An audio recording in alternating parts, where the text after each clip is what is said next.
Good afternoon, everybody. Welcome to another episode of Wirecast Live. Today is Thursday, June 16th, and I'm Andrew Haley. I'm the Wirecast product evangelist here at Telestream, and I'm very happy to be here today because this is an exciting show. This is a first for us on the show, first of, I hope, many. We are interviewing a guest today. We have a special guest, and we don't typically do interviews on this show. This is our 7th or 8th episode now, and we have, up till now, been doing a lot of tips and pointers about Wirecast, a lot of in-depth stuff that you may or may not have known about Wirecast.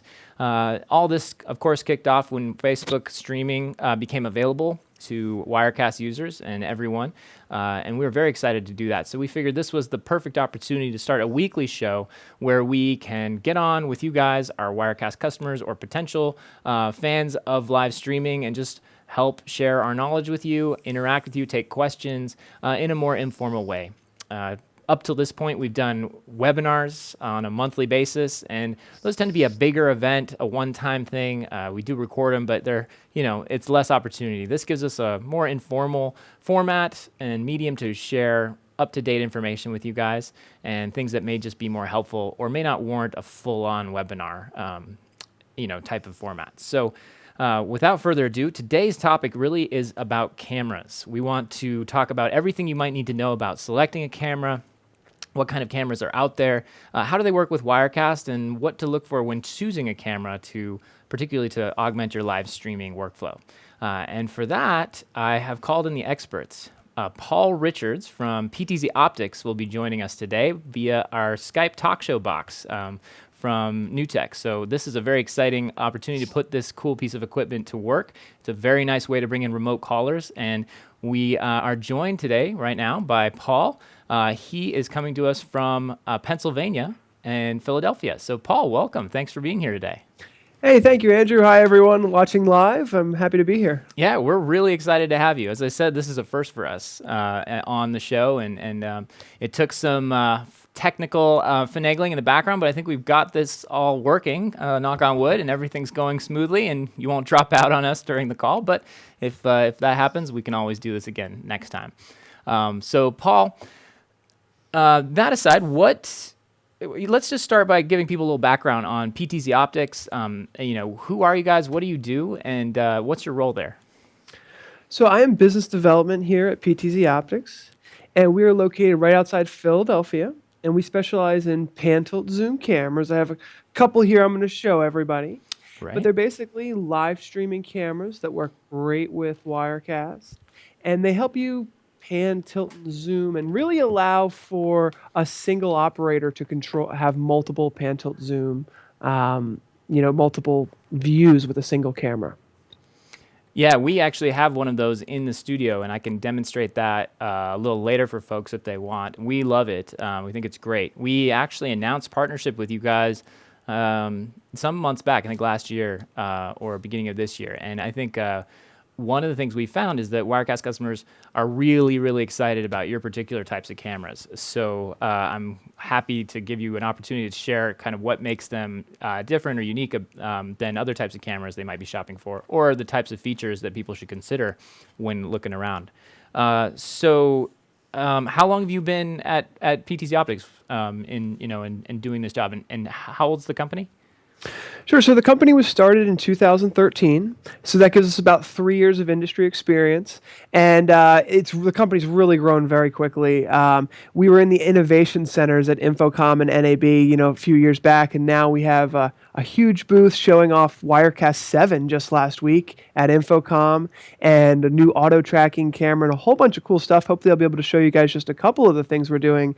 But we're doing some exciting things I think people are going to appreciate watching. Yeah, and just to clarify that for folks who are watching, Wirecast 7 is not out yet. We were just giving a sneak preview at the booth. No problem. It's a sneak preview for folks to see what's coming, and you can actually see on our banner on the webpage that there's some exciting, tantalizing hints about what's around the corner.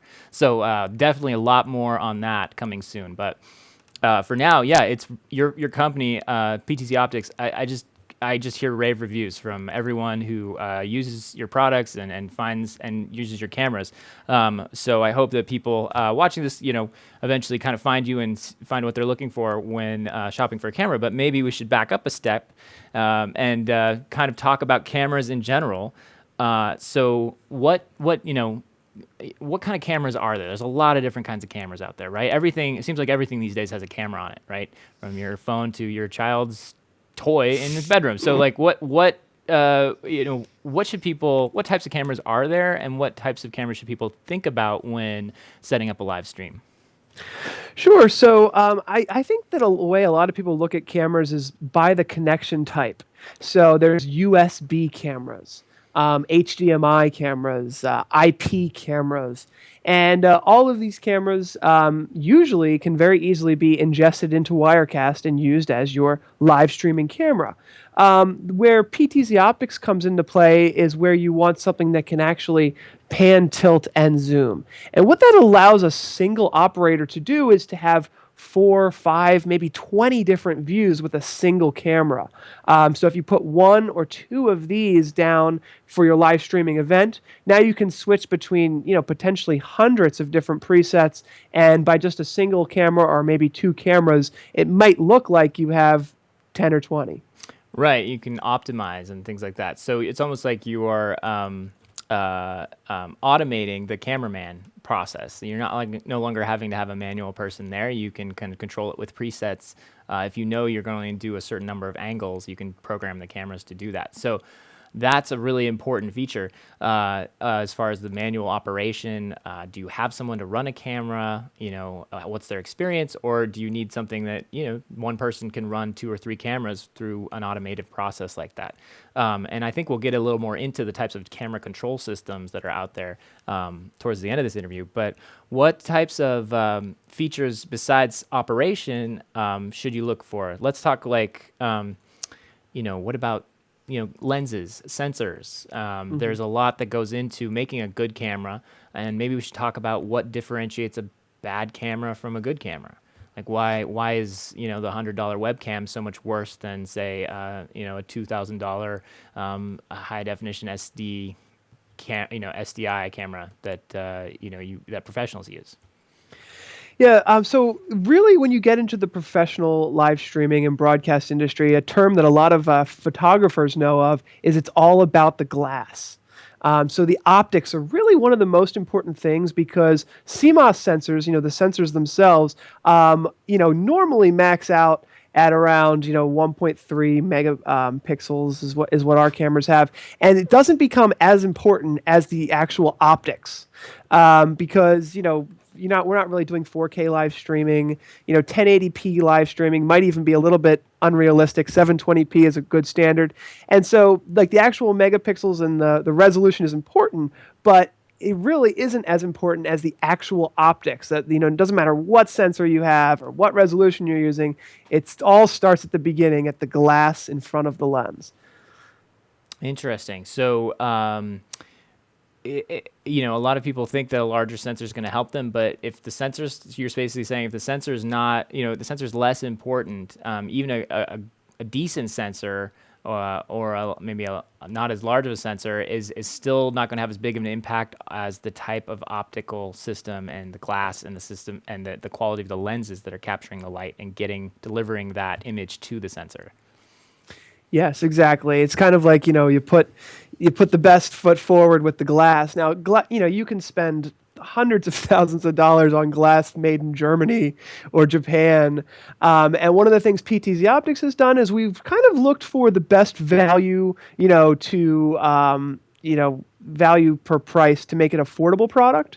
So as you'll see in like this camera, for example, it's kind of really nice Olympus lens in here.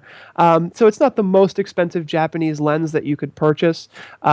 But it does, I'm using it now, and I think we'll do a little test footage. It does great 1080p crystal clear images without going, fully over the top for somebody who would be willing to pay tens to $20,000 for a camera. Right. And so when you get down to it, there's not that many lens manufacturers in the world. It kind of comes down to a handful of companies, and then they offer everything from bargain basement glass to way, way, way more crafted and expensive lenses. But I've heard of Olympus being a kind of a good quality, middle of the road type of company. They're going to give you a good bang for the buck where you get a good quality lens for not too much money.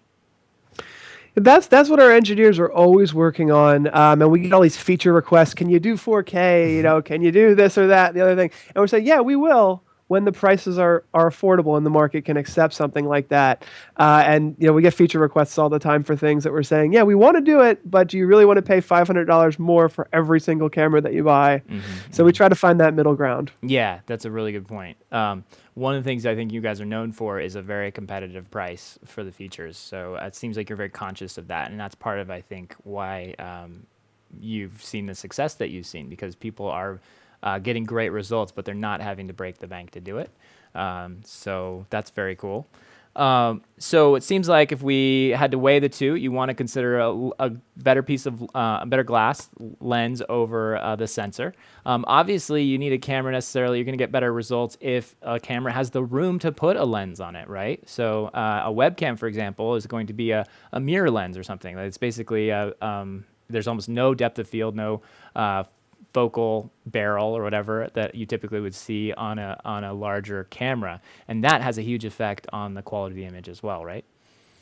Yes, so a typical webcam, which is a lot of live streamers start off with that, and it does actually work well for certain scenarios. It's built to be 2 to 3 feet from your face.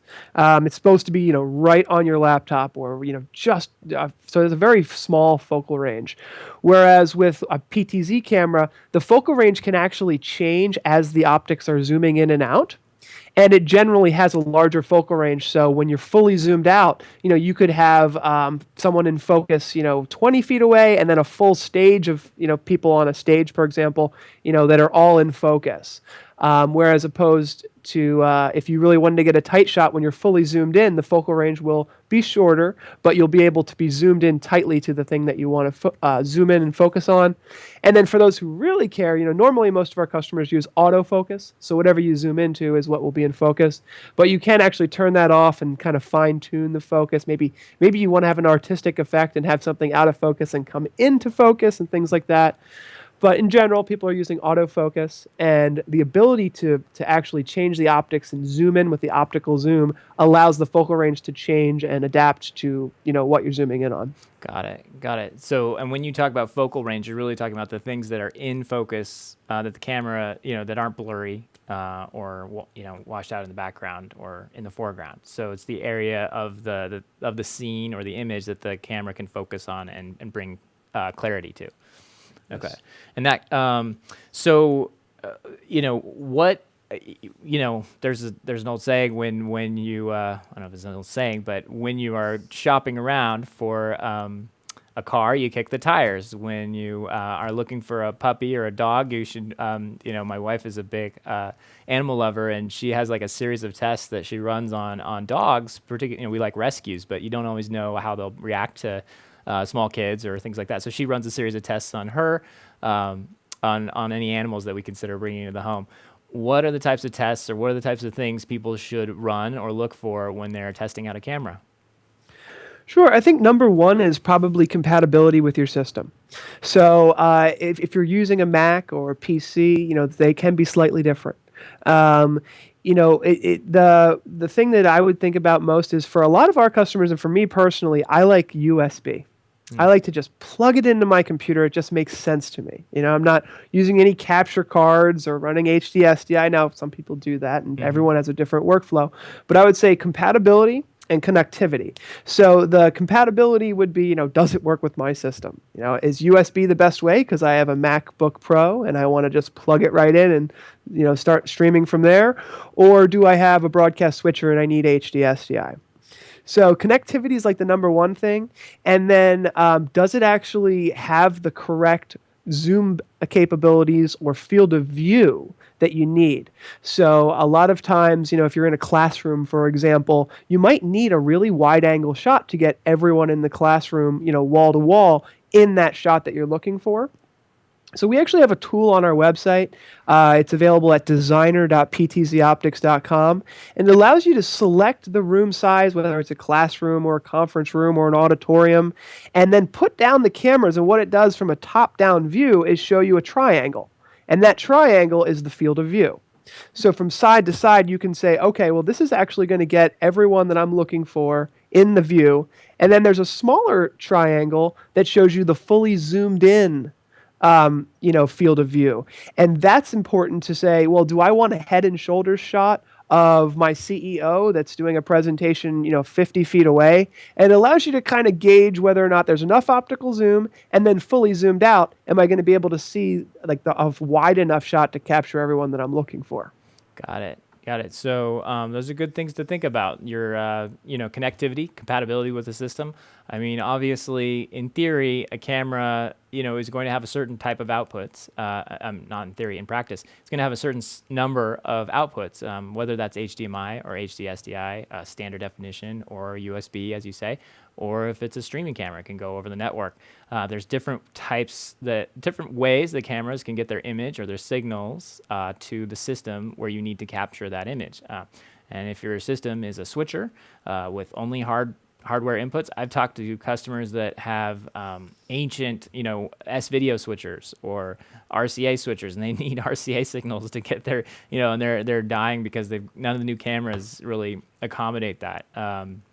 And then, of course, you've got people who just have a computer or a laptop and they want to bring it in through USB, which can save a lot of headache. But, of course, not all cameras behave the same way on all operating systems. USB drivers and stuff can behave kind of funny on certain different with different systems. So, yeah, a good way. I think that's a really important point is compatibility and connectivity are huge. And then other things, of course, are, as you mentioned, the field of view. How far back is the camera going to be? Where's the subject? What are the areas that it needs to cover? Does it have that range? Are you going to get a good image across that range?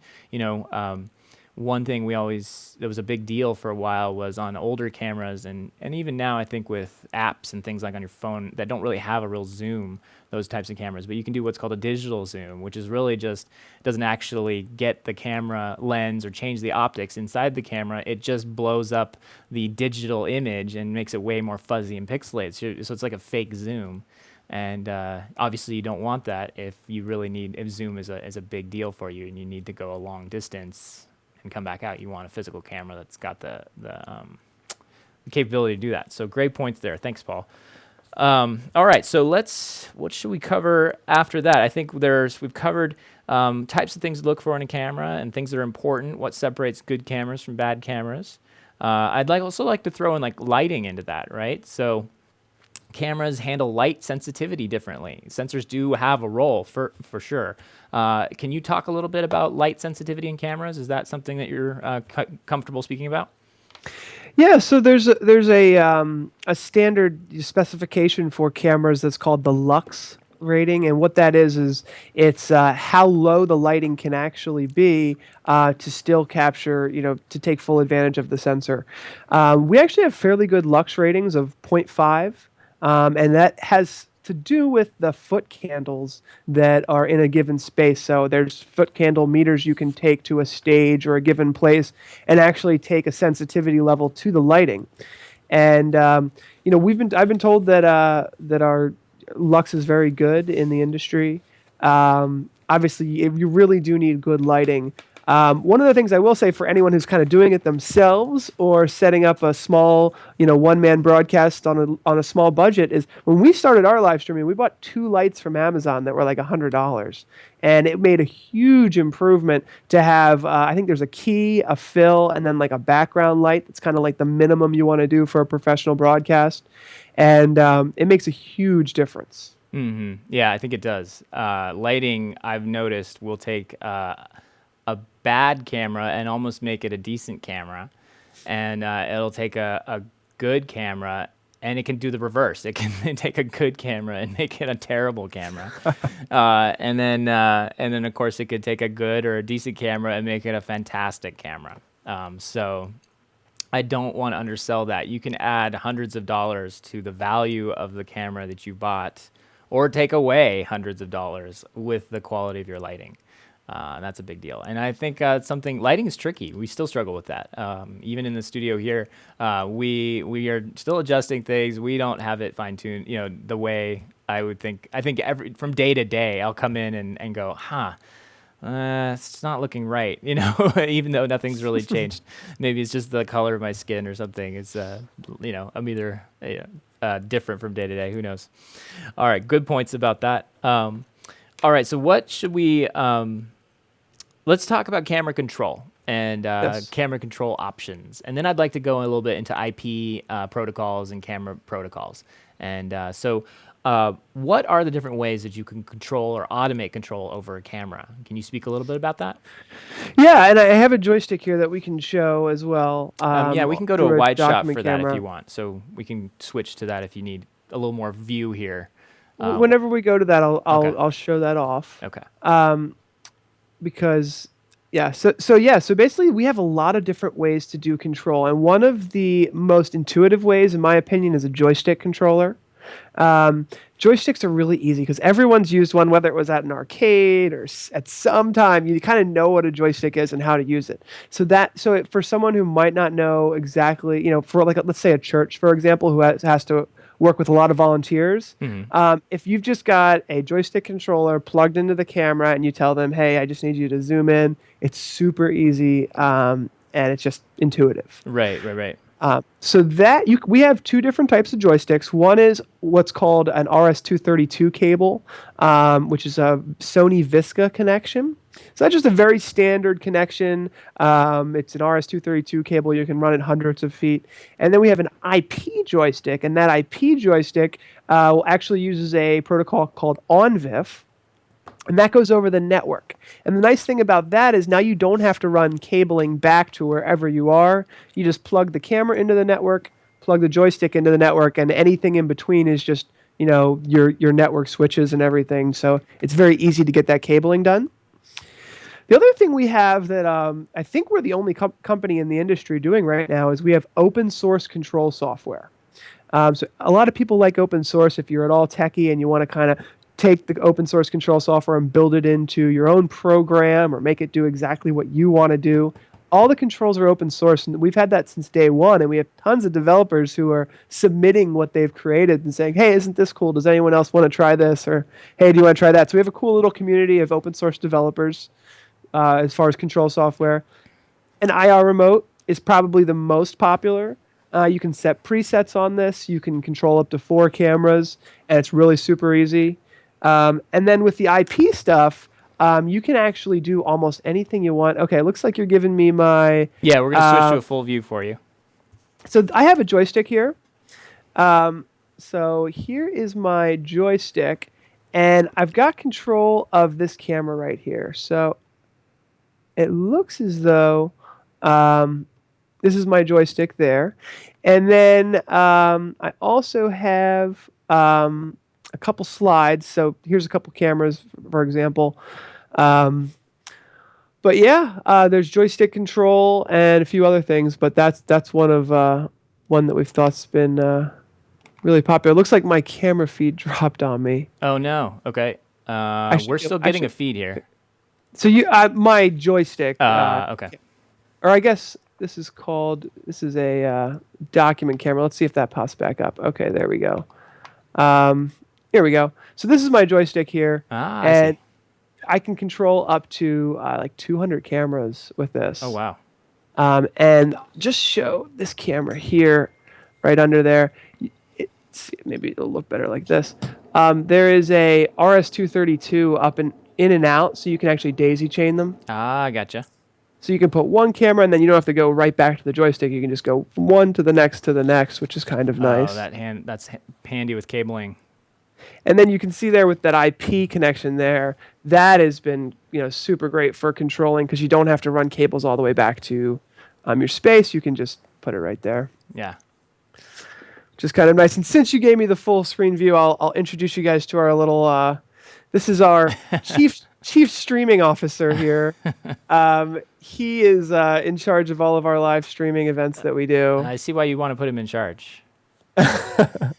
But we actually invented him in a way. because there is really doesn't seem to be a title for the people take who take ownership for doing all the live streaming and video content creation. It seems to be could be a director of IT, could be a myriad of different. Yeah, it depends on your vertical. I mean, if you're a house of worship, you could be the worship director. You can, I mean, it just depends on. We've met a lot of different people in a lot of different roles that do that. But anyway, this is a little probably more than we need to go over. Yeah, I mean, if you've got other slides, we can turn those back on if you have some more stuff to cover. I think the main point that you showed there was great, that you can control so many different types of cameras across the model line, and that you basically got a complete system there for hundreds of cameras, more than anyone could ever technically need. I want to say bye to what's his name. Yep, bye there. God.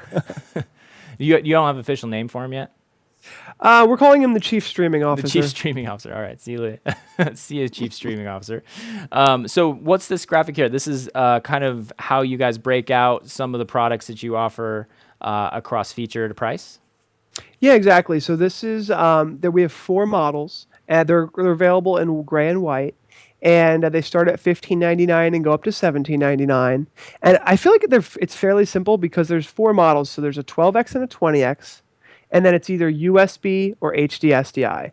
So with USB, you've got a Mac, and this is my favorite personally, or a PC. Just plug it right into your Mac. Mm-hmm. But all the cameras have HDMI and IP streaming. Mm-hmm. So one of the nice things with Wirecast is no matter which camera you get, you can ingest the video directly through the IP streaming and not even have to worry about any other cables, which I like a lot. And we just introduced H.265, which is really, really great, high-quality streaming at extremely low bandwidth. Oh, nice. Yeah, for Wirecast users out there, that ingestion through IP is only a pro feature, so you're going to need a Wirecast Pro. If you're a Wirecast Studio owner, you'll need either the HDMI or the USB connections there, or the HD SDI if you do it that way.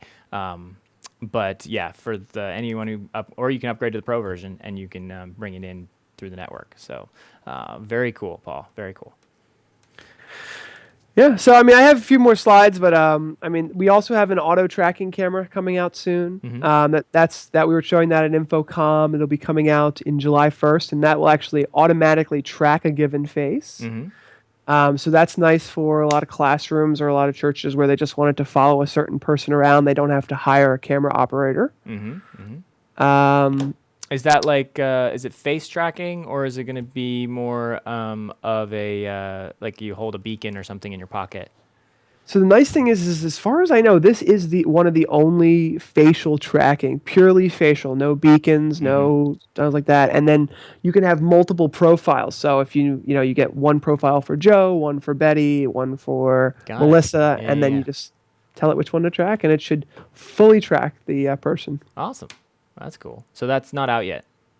That'll be shipping July 1st. Okay. It's going to be about $5,500, so it is a little pricey, but it's much less than pretty much everything else on the market. Yeah, no, the auto tracking cameras are pricey. Okay. Anything else you want to share? Let's see, what else do I have here? Wide dynamic range was something I wanted to bring up. And what wide dynamic range is basically the ability for the camera to focus on 2 different lighting scenarios.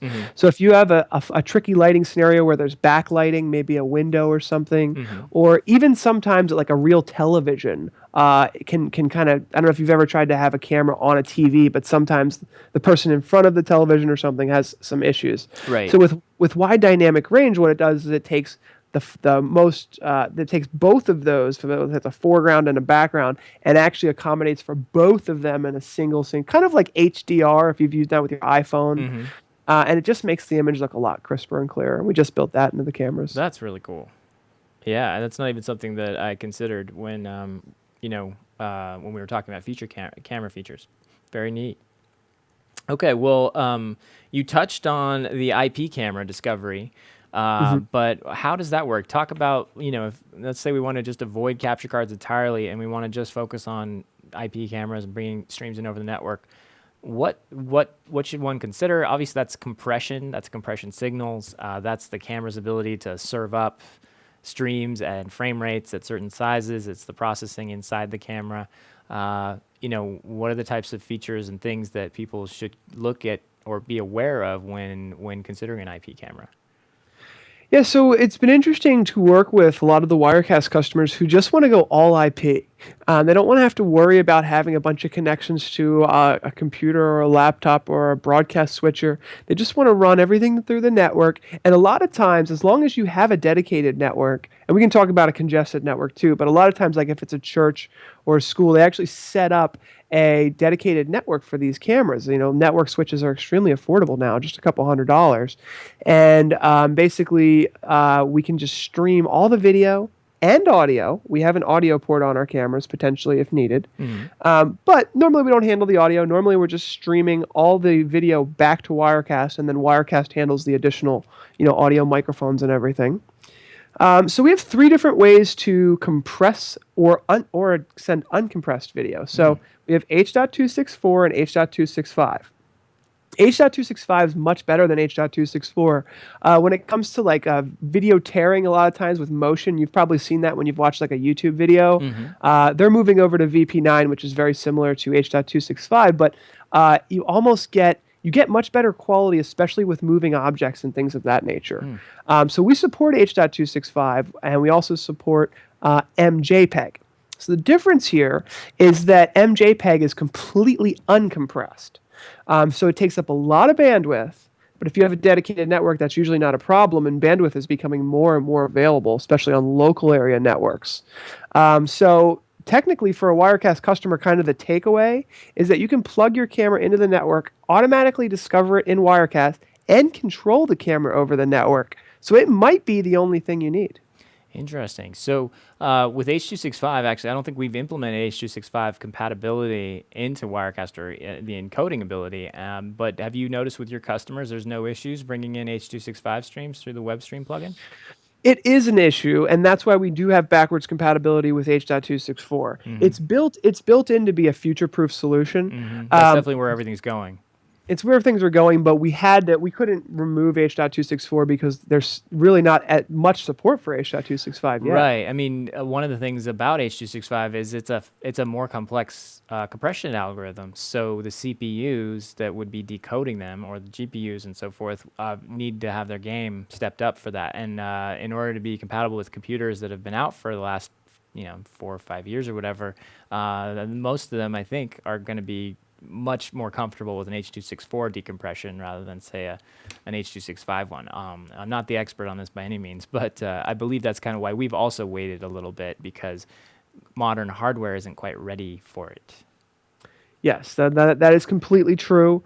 So to be completely honest, depending on your network, you will probably get a more high-quality signal from like a direct HDMI, HDSDI, or USB. Because there's no compression, and you plug it right into your computer, and your computer knows what to do with a USB there's some compression, video but signal. it's much, much, much less. Yeah. So if if you want to go all IP, we see a lot of people doing it, and it seems to be working really fine with your auto discovery. I believe you use a protocol called OnVIF, which is extremely low latency, and we've got a lot of people who are happy with it. So you can get video and camera control with one IP network connection, but in really mission-critical situations, it's still just not quite as good as a direct USB, HDMI, or HDSDI. Yeah, in the studio here, we're using all hardwired cameras. I still prefer a hardwire camera if I have the option. But that being said, it's pretty nice to be able to do over the network. Just bringing things in cableless. If you feel confident in that. There's a lot of churches out there, a lot of customers that just want it all network based, and they do just fine with that. I've seen a lot of setups that are successful with no wires. Pretty cool. Yeah, we even bumped into someone at Infocom who has a PoE adapter for our cameras, so you could literally not even need power for the cameras with just a single PoE network switch. PoE, I'm not familiar with that term. Sorry, so PoE is power over Ethernet. Okay. So if you have a network switch that supports PoE, right. You can actually power the camera, provide video for the camera, and control the camera all over a single network Wow. cable. Yeah, there's I always like meeting guys like that spend so much work and time thinking about how to completely remove any of the work and time. They're like, I didn't want to deal with anything, so I really, really thought about this, and I eventually removed all of the things from it. So the complexity of simplicity sometimes. But that's very, very cool. Always fun talking to people at trade shows like that. It's one of my favorite things about them is just meeting what people do with them. I mean, you have these products and you put them out there, but you never know where they're going to end up or what people are going to do with them. So cool stuff. So let's put Paul back on and we'll do some questions with the audience. We can pull up some comments here.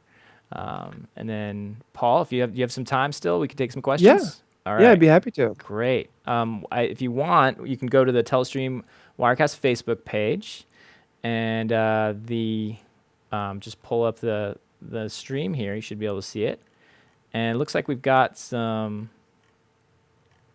people tuning in here, and they're having some questions. Cool. All right. Well, not too many, actually. It looks like Sandy was saying he couldn't stay the whole time, so he had to run. And then Paul, and yep, that's you. You commented. Good to see me. you. Yeah. And then Steve is wondering, can the network-based camera with embedded audio, can that be de-embedded and delayed to match picture? So the interesting thing with the audio in our cameras here, and I'll take one of them, show one of them here. There's an audio line in there. Mm-hmm. So they're actually sent together. Mm-hmm. So there shouldn't be any sync issues. Now, if you are just sending video over the network, there could be a delay on your network.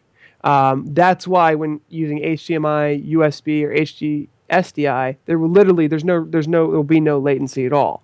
But over IP, there's a potential for latency depending on how congested your network is. So if you send the audio with the video, they'll be synced up.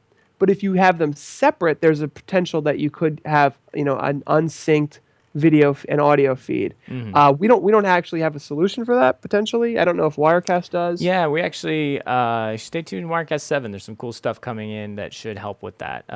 But we up till now have been we have an audio delay feature that has allowed people that if the audio is lagging for whatever reason, if you're using IP sources as your main video sources, and you're also wanting to bring in audio from, say a hardwired system like a mixer or something, like a house sound system, in general, that audio is going to beat the video there almost every time. And so really, I recommend that you bring the audio into one of the cameras or more than one of the cameras, and then get the audio in with the video so that the video and audio are time matched together.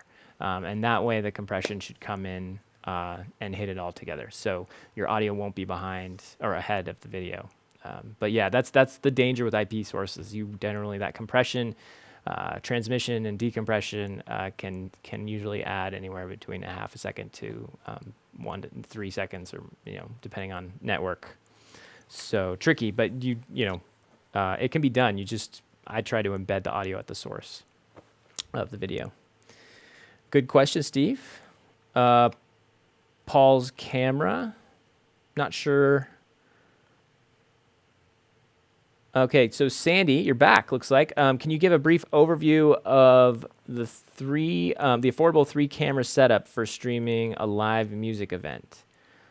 Sure. Yeah, good question. So the PTZOptics cameras are a little bit more high end. They're going to be like about $15.99 or so. There are other cameras on the market, and I actually have a couple here even. Like, I don't know if you ever heard of the Huddle Cam cameras. Oh, yeah. But this camera here is only $399, and it's USB 2. It's 1080p, but it only has 3x optical zoom, so it doesn't go quite as far as the PTZOptics cameras. But I brought it here because this is actually, people are using these all the time for really affordable situations. For a live streaming setup, I've actually live streamed at quite a few concerts myself, and you normally do need about 12 to 20x optical zoom because you can't be too close to the band, and there's space in between where all the fans are and everything. So I like to bring, when I go out, I usually use two cameras. And I'm glad you said three cameras because one of the nice things a lot of people don't realize is that two cameras is like so much more professional than just one. Because no one wants to watch you, move around your joystick and see the cameras flipping back and forth. It's much more professional to get the camera where you want it in your preview monitor and then switch over in a nice fade or a transition, as opposed to just using one camera where people could get seasick watching you use the joystick. But I really do like a 12x and a 20x. The 12x gets a nice wide angle, and then the 10x or the 20x you can zoom in a little further. Mm-hmm. So usually about two cameras is all you need. You can zoom in from about 75 feet away and get like a almost shoulder to shoulder shot of like a guitarist or a drummer with the 20x, and then the 12x will get you a wider field of view if that's what you're looking for.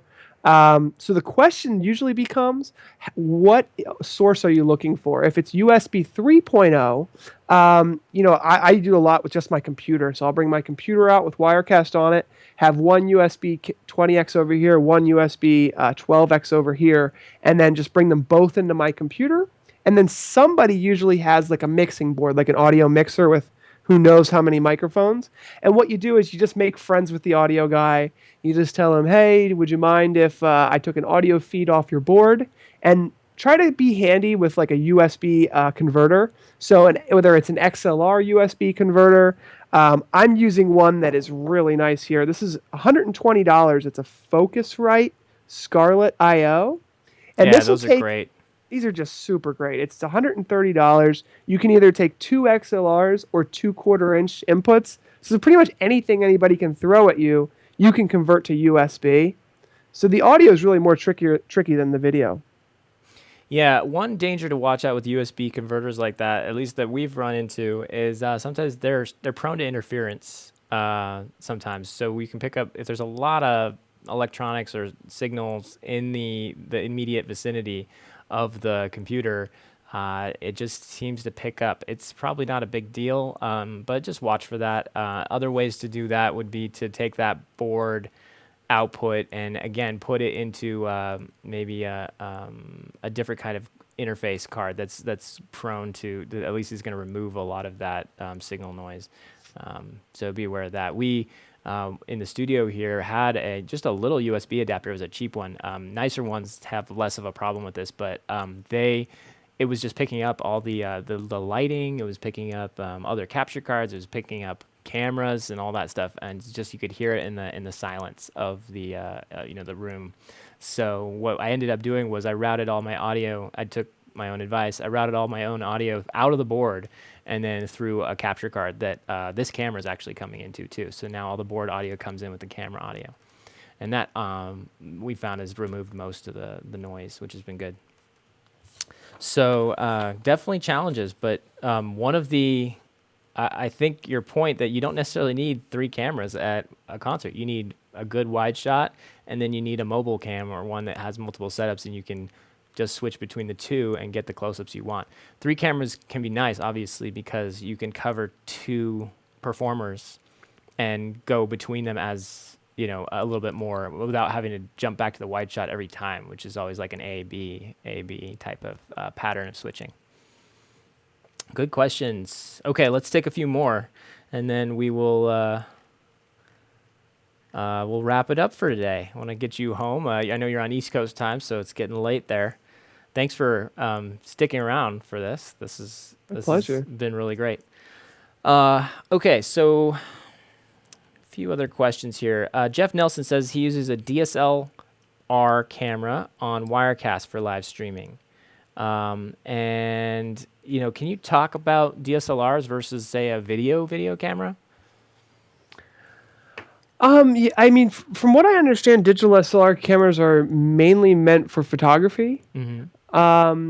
From what I think, yeah, I mean, like the advice I've always heard is that with those guys, you can get rolling shutter problems where they are designed to take short chunks of video, or they do well in small situations, but for prolonged shooting, for lots of panning, zooming, camera movement, they aren't optimized for that because it's something to do with the way the shutter works for still images versus the way it works for video cameras.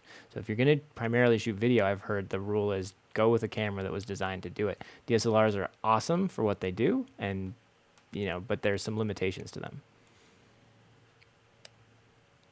Anything to add to that, Paul? Yeah, no, that sounds about right. Yeah. The nice thing is that they have interchangeable lenses. Mm-hmm. They're obviously really nice cameras at a great price point, but I think I haven't done much with digital SLRs shooting, motion video, but they're perfect for photography. Right. Yeah, it's a question we get a lot from Wirecast customers is DSLRs and whether to use them, whether not to. All right, so I think the final question we'll take here comes from Jason. Speaking of audio lag, there is a considerable lag on this very broadcast. Interesting. So that, Jason, you might let us know if that's still a problem. Hopefully there isn't. This should all be getting encoded and going out together. But there's a possibility it's getting delayed. Does the Huddle Cam come into Wirecast? I assume it does. I've heard of them, but I've never tested one. Yeah, we'll send a couple over for you to test with. So there's a couple of them that I have here, and they just go right USB. Mm-hmm. So, it does bring up the issue of USB extensions, which, is something that a lot of times people need. But usually it's pretty plug and play with Wirecast. Oh, cool. Well, that's great. One thing that we've liked is that you guys are constantly testing with Wirecast. So your cameras are one of the things that we look for as a benchmark in compatibility. Yeah, we've done a lot of testing. I'm really happy with the IP integration, which I'm told is even better in Wirecast 7.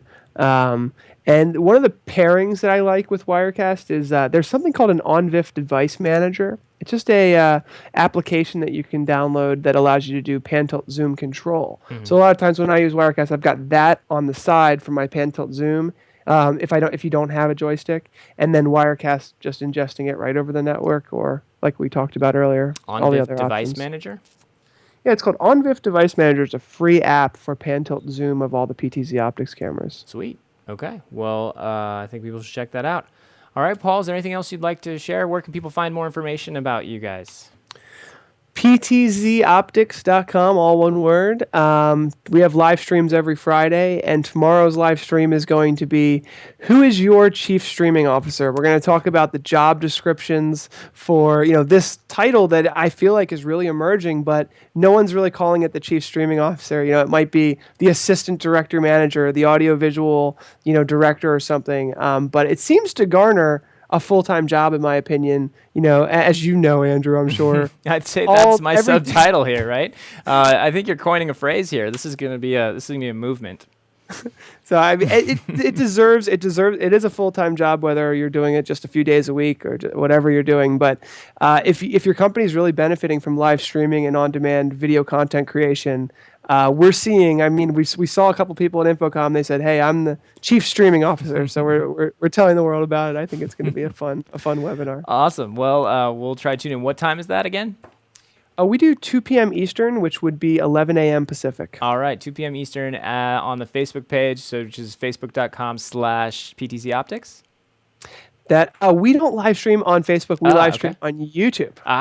Okay. So so I assume your YouTube channel, just search for PTZOptics. People can find you there. 2 p.m. Eastern, 11 a.m. Standard. But this has been fun. Pacific. I really like Facebook. Oh, yeah. Well, we're glad to have you on here, and we will hope to see you again, Paul, and talk to you again soon. Thanks, Andrew. I really appreciate having me. Have a great evening. Bye-bye.